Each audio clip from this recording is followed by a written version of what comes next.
A Terra Chá constitúe unha das comarcas mellor individualizadas, dotada dunha personalidade moi definida e diferenciada. Desde a Terra Chá, restos de antigas superficies de erosión, posiblemente herdadas do secundario, máis de 100 millóns de anos nos contemplan, e aínda na actualidade se manteñen case intactas as longas perspectivas da chaira. Pola súa morfoloxía, é unha das máis grandes e máis representativas penechairas de Galicia. Por unha banda, ofrece a vasteza dos seus horizontes, a suavidade dos seus perfís maduros, e por outra, a planicie das largacías chairas que impón o curso maino, senil e anostomosado dos seus ríos. Ríos de vagaroso camiñar e difícil drenaxe, que orixinan frecuentes lagoas e zonas de asolagamento nas invernías.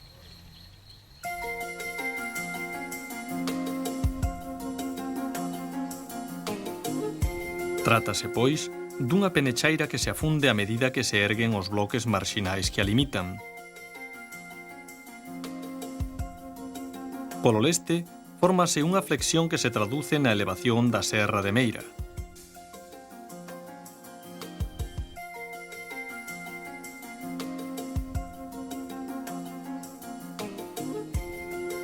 Polo oeste, outra flexión anticlinal constitúe os bloques das serras da Loba e Cova da Serpe, basculados cara ao leste e asentados sobre os aplanamentos eóxenos.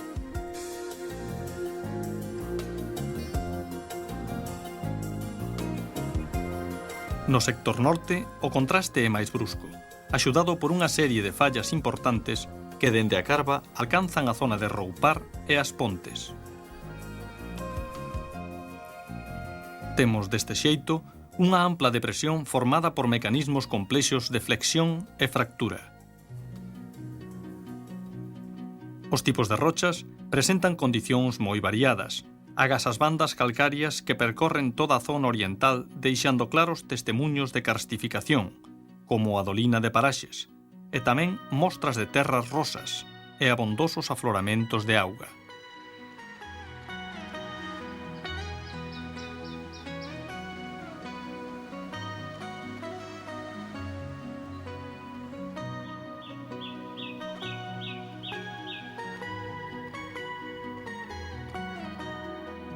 O resto da chaira está formado tanto polos vellos xistos cámbricos da serie de Vilalba como polos novos depósitos arxilosos dos mantos terciarios e cuaternarios que, reenchendo as pequenas concas premiocenas, axudan a lle dar o carácter de planicie que ten a Terra Chá.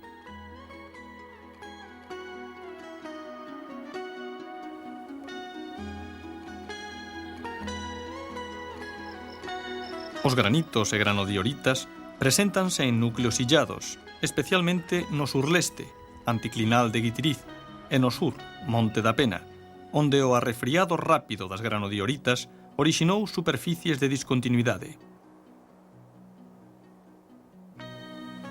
Logo, a erosión dá lugar a formas moi orixinais, como nas Penas de Rodas, cinguidas de mitos e lendas nunha atalaya de 615 metros dende a que se albisca o largacío horizonte da chaira.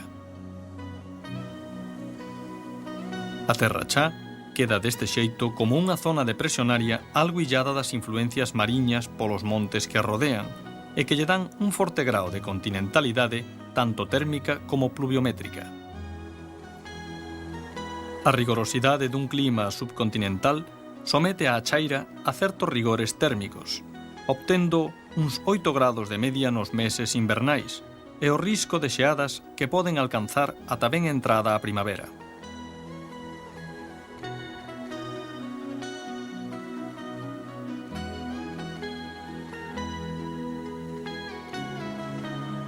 A serie de relevos residuais polo norte e o oeste fan de pantalla as masas oceánicas, atenuando a contía de precipitacións que abranguen entre os 1000 e 1200 milímetros de chuvia ao ano. As diferencias no repartimento estacional son moi acusadas. Nos invernos alcanzan máis do 35% e nos veráns xogan arredor do 10%. Este feito, unido ao carácter arxiloso dos chans, vai provocar os dous grandes problemas do agro chairego. A excesiva hidratación das invernías asolaga boa parte da chaira e forma verdadeiras zonas lacustres. Pola contra, a estiaxe do verán sofre un déficit hídrico que acada os 200 milímetros.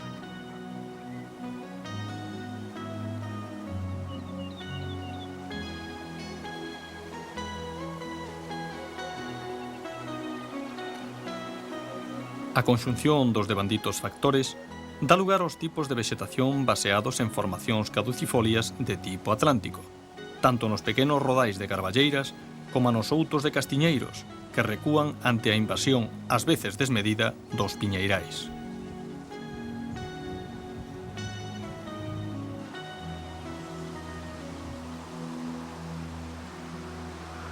Pero en ningures a chaira forma bosques mestos. Mais ben, son pequenas agrupacións que rodean os casaríos ou sinalan os camiños. Sen dúbida, a arbre máis característica da Terra Chá é o bidueiro, dialogador incansable de todos os ríos, o eterno compañeiro de todos os vellos camiños chairegos anchos como estradas, camiños de vagar e andar que parecen non levar a ningures.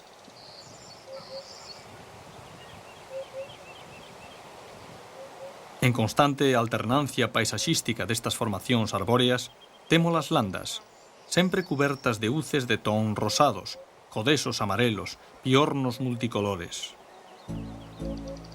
E por riba de todos, o toxo, que aínda cobre grandes extensións e que ao chegar a primavera, como dicían os vellos patrucios, semella que arde a chaira.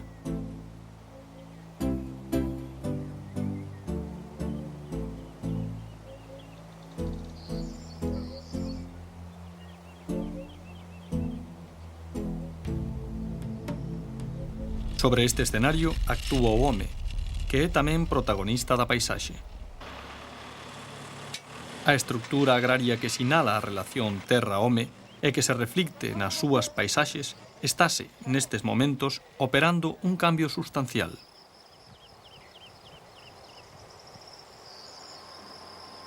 As bellas estructuras baseadas en grandes agras de pan, sempre ondeantes o vento da chaira, que nos falaban dun certo comunalismo, dunha antiga rotación de cultivos obrigatoria, está a deixar paso a unha máis racional economía gandeira, que parece ser a vocación máis axeitada aos solos e clima das terras chairegas. En termos xerais, no que respecta ás producións e rendementos obtidos, temos as praderías polifitas, seguidas dos cultivos forraxeiros, millo, nabos, col, e logo as patacas e algunhas hortalizas. O que sinala a tendencia de que na Terra Chá a agricultura está orientada cara a ser a base do sostemento do gando. Temos, pois, que o sistema tradicional de economía de autoconsumo baseado nun aproveitamento agrícola, gandeiro e forestal foi cambiando paseniñamente e o pulo decisivo dase a partir dos anos 70, caracterizado pola especialización do gando bovino e a transformación dos seus derivados. Isto foi posible non só polas condicións físicas, a alta humidade, precipitacións abondosas, os tipos de solo e a topografía chá, senón tamén por condicións humanas, concentración parcelaria en algúns concellos, aumento do tamaño das explotacións e un máis alto nivel de capitalización das mesmas. Deste xeito, xurdiron Pastoriza, Vilalba, Castro de Rei, Cospeito, modernas explotacións de vacún que en conxunto abranguen máis de 60.000 cabezas. Esta transformación nas estructuras agrarias foi debida, por un lado, ás axudas oficiais ao sector e, por outro, a implantación na comarca de industrias dedicadas á transformación e comercialización dos produtos gandeiros, leite e queixo sobre todo, e en menor medida, carne.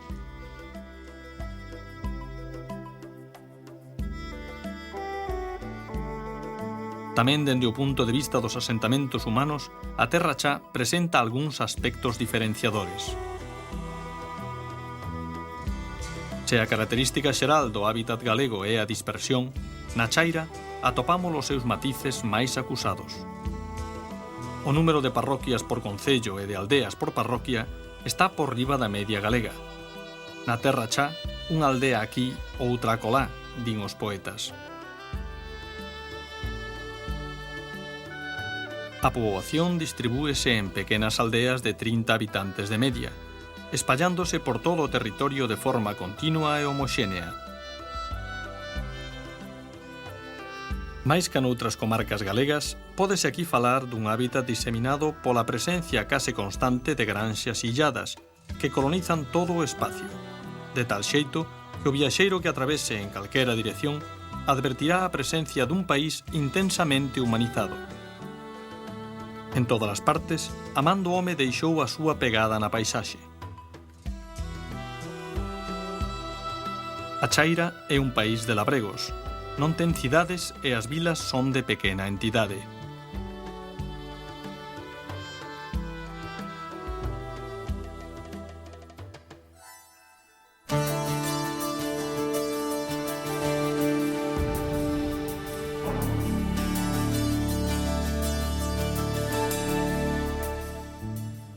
O núcleo que se sitúa á cabeza na xerarquización funcional da Terra Chá é a vila de Vilalba. Este feito é debido tanto á súa situación como centro xeográfico da comarca, situada nunha encrucillada de comunicacións, como á súa especialización nos sectores secundario e terciario. A vila, con case 4.500 habitantes, é o núcleo que presenta máis claramente unha actividade e morfoloxía urbana. As actividades industriais máis importantes son as de transformación de produtos agrarios con centrais leiteiras e produción de queixo.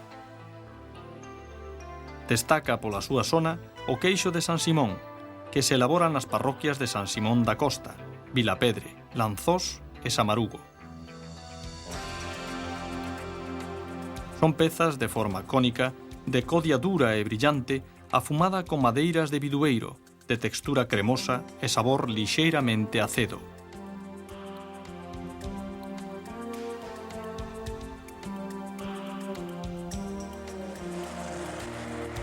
En menor contía, figuran pequenos establecementos de instalacións eléctricas, materiais de construcións e derivados da madeira. O sector de servicios vaise vendo reafirmado nos últimos anos. Vilalba é cabeza de partido xudicial. Ademais, conta con grupos escolares, Instituto de Bacharelato e Formación Profesional, así como a Biblioteca Pública Municipal e importante función sanitaria e financeira.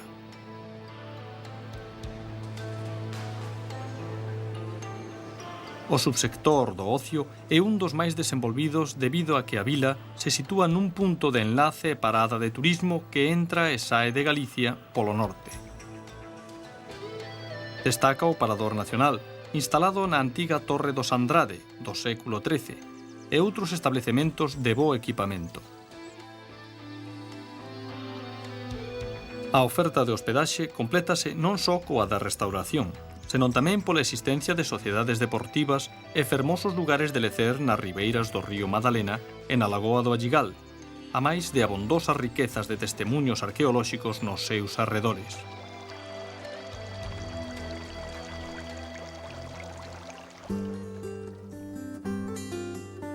Neste país pouco urbanizado, nesta terra de rexos labregos, o traballo artesán tivo unha longa tradición e unha decisiva importancia na vida comercial dos chairegos. Os novos tempos e os grandes cambios económicos sociais do país fixeron esmorecer estas entrañables actividades artesás, feitas con traballo, pero tamén con agarimo, e ás veces con sensibilidade artística. Hoxe quedan algunhas mostras do que foron, en algúns casos seguen a ser, as actividades artesás da Chaira. A alfarería de Bonxe, concello do Outeiro de Rei, ten unha longa tradición, xa loada por Lucas Labrada e transmitida de pais a fillos. A parroquia de Bonxe está asentada sobre un extenso manto de sedimentación terciaria, composto por arxilas e margas de fina textura, especialmente a chamada arxila blanca de Ramil, que deu moita calidade aos seus produtos.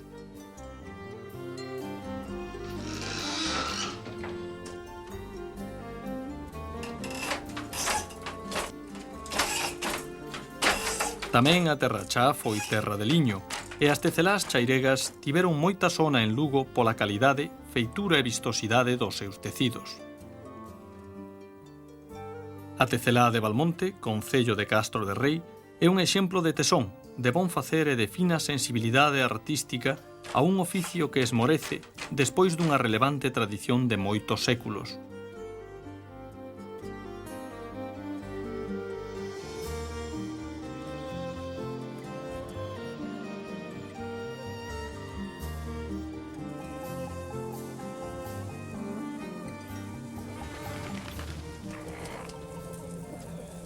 A caponaxe non é un oficio, senón unha tradición familiar estendida por todo o país, pero son os capóns vilalveses os que impuxeron a calidade e a fama en toda España e boa parte de Europa. Dende o seu nacemento en abril ata o seu encerro na capoeira en novembro, os capóns son escollidos entre os mellores polos da raza Mos, amplos de nádegas e patas amarelas, para seren alimentados con millo tamén amarelo ata chegar aos 3 kilos de peso. É todo un traballo de artesanía gastronómica no que se consegue un delicioso manxar que non ten comparación nin co aspulag de Bayona nin co insípido pavo. Na feira do 19 de Nadal, a de Meirán de Bagantío de Vilalba, factúranse máis de 38 millóns de pesetas, sen contar a importante exportación que se fai ás principais cidades de España e moitas do estranxeiro.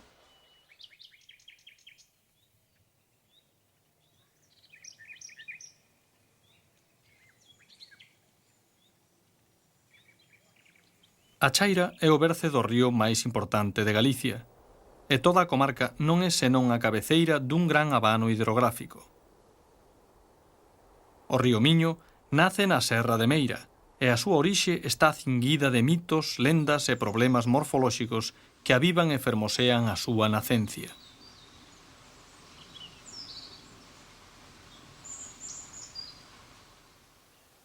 A Serra de Meira é unha bella superficie de erosión sobre os 800 metros de altitude e está formada por cuarcitas de pregues agudos que, por erosión diferencial, salientan pola súa dureza en grandes crestóns sobre o cumio da serra, dándolle o aspecto do lombo dun animal antediluviano. Estes materiais sufriron na última glaciación un proceso de xelifracción, crevándose a consecuencia do xogo xeo de xeo, e orixinaron un verdadeiro coído de bloques erráticos. Cando estas moreas de bloques atopan un relanzo, dan lugar a brañas e solos hidromorfos, é dicir, a moreadores de augas, chegando a crear de cotío verdadeiras turbeiras.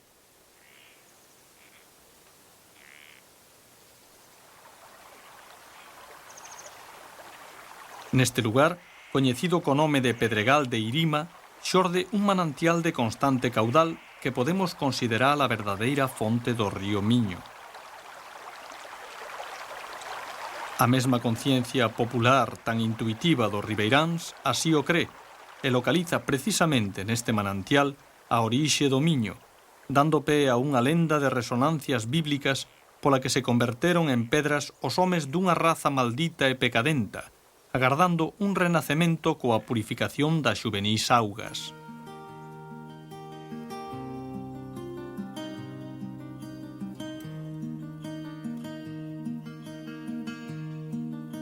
Os 4 kilómetros de percorrido e cun leito perfectamente organizado, estas augas pasan pola vila monacal de Meira.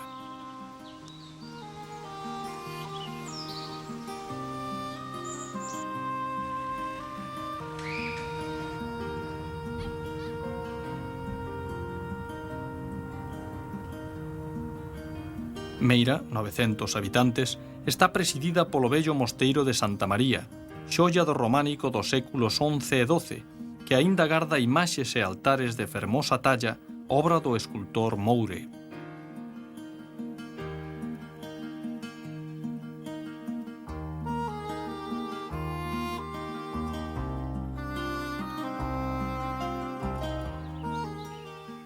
Pasada Meira, e a 2 kilómetros máis adiante recibe pola esquerda o pequeno e constante caudal da lagoa de Fonmiñá.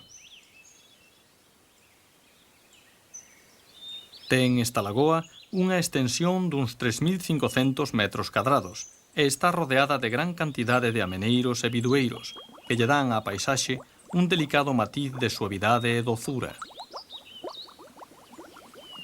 Esta lagoa, tida comunmente como nai do Miño, é un dos raros afloramentos que festonean o curso do río en toda a Terra Chá.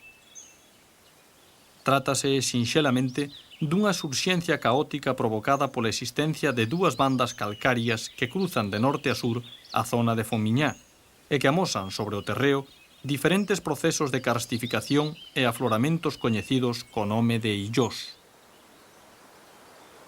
O pequeno caudal da lagoa xúntase ao Miño pola marxe esquerda, cando este leva 6 km de percorrido, nunha canle xa formalizada e cun caudal dobre do que provén da lagoa.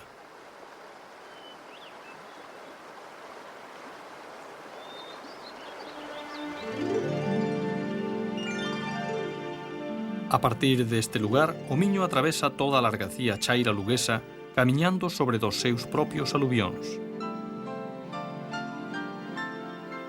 O curso faise maino e divagante, entrando no fondal da depresión na zona coñecida polas lamas, verdadeira zona lacustre que o río cruza sen apenas fendel a súa canle. Compréndese que, neste nivel de base, pérdese nun vagarento camiñar, crevándose en brazos, en canales anostomosados e formando illas ou lagoas endorreicas. As augas vagan ás veces en cursos fluviais constantes ou intermitentes, e outras camiñando as agachadas polos intersticios do solo ata chegar aos colectores secundarios ou principais, Anllo, Támega, Lea, e rematando todos nese pastor de ríos que é o Miño. Polo inverno, cando as chuvias arrecian e as fontes agroman, os ríos non dan aliviados caudais, polo que as augas vertidas nos ocos do solo bótanse para afora e asulagan terras e pasteiros.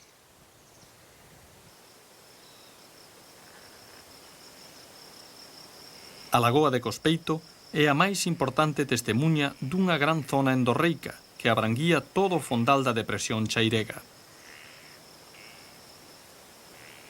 Este feito lévanos a pensar que o centro da grande chaira luguesa debeu ser un lago cuaternario, ou mellor, do Neóxeno, polo carácter lacustre dos seus sedimentos, e que con dificultade se abriu camiño cara ao mar polo medio do Támega Miño, e que aínda na actualidade non rematou o seu desaugue.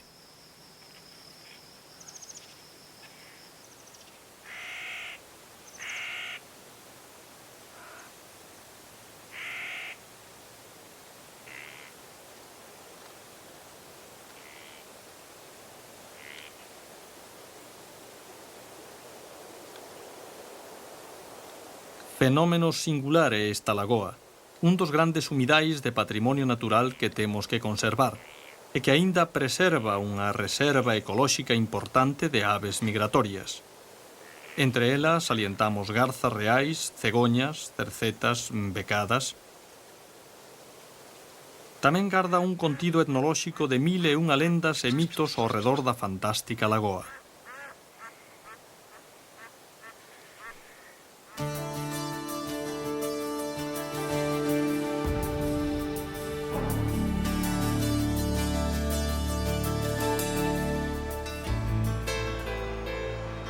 A partir de este punto, o Miño abre a súa canle en decidida dirección sur, pasando pola vila de Rábade, que é a segunda vila máis importante da Terra Chá. Estratéxicamente situada nun nó de comunicacións, ferrocarril, Nacional Sexta, a Estrada Vilalba e a Costa Cantábrica, e por outra parte, próxima á capital de provincia, Rábade representa un pequeno foco de atracción industrial. O aluminio, a electrónica e os produtos lácteos Larsa sosteñen con certas dificultades a súa estabilidade demográfica. Pasado Rábade, únese ao Miño o máis importante afluente que avea toda a zona occidental da Terra Chá, o río Ladra. Este, axudado polo Parga, aproveita unha ampla fractura, testemuñada pola presencia dos afloramentos de augas medicinais dos balnearios de Pardiñas e Guitiriz. Guitiriz é un bo exemplo de vila lineal, estirada ao longo da vía de comunicación, a Nacional Sexta. O balneario situado na beira do río Escadevas ofrece paisaxes de singular beleza e sosego, e as súas augas sulfuradosódicas de ampla zona na comarca atraen, especialmente no verán, un pequeno fluxo de auguistas.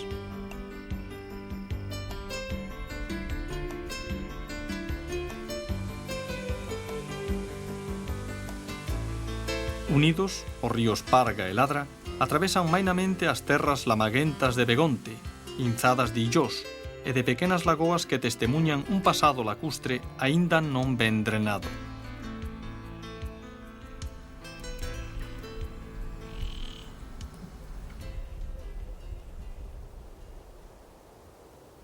Atrás queda unha comarca de senlleira personalidade, da que as notas máis sobresaíntes da súa paisaxe sentimental son a lentitude dos seus ritmos, que se reflicten nas formas de vida e no ambiente xeral da comarca, e unha calma de fartura, de madurez imposta pola vastidade dos seus horizontes e pola suavidade dos perfís embellecidos. Esta lentitude parece canalizar todos os factores cósmicos. Así, o vento, sempre presente na chaira, ou a chuvia, constante e teimuda, resólvense sen agresividade, como expresou Crecente Vega. A min práceme o ventiño, porque as follas fai cantar, e a min porque a sacariña case que sen lles tocar. Esta calma está aguilloada polo pasmo case místico do silencio, como expresa o poeta Manuel María. O home da terra cha non ten palabras nin tampouco cantares.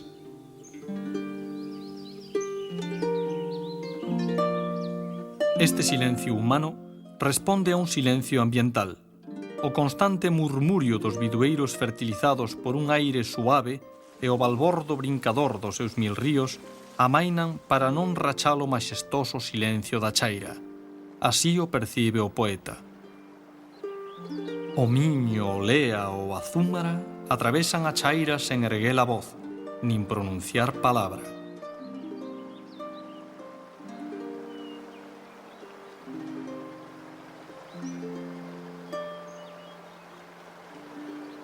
Tal vez sexa este efecto de soidade, de beleza silente, sin brusquidades tan propias das terras altas, o que lles fai sentir aos viaxeiros que crucen esta comarca unha fonda sensación de feminidade, elegancia e sinxeleza.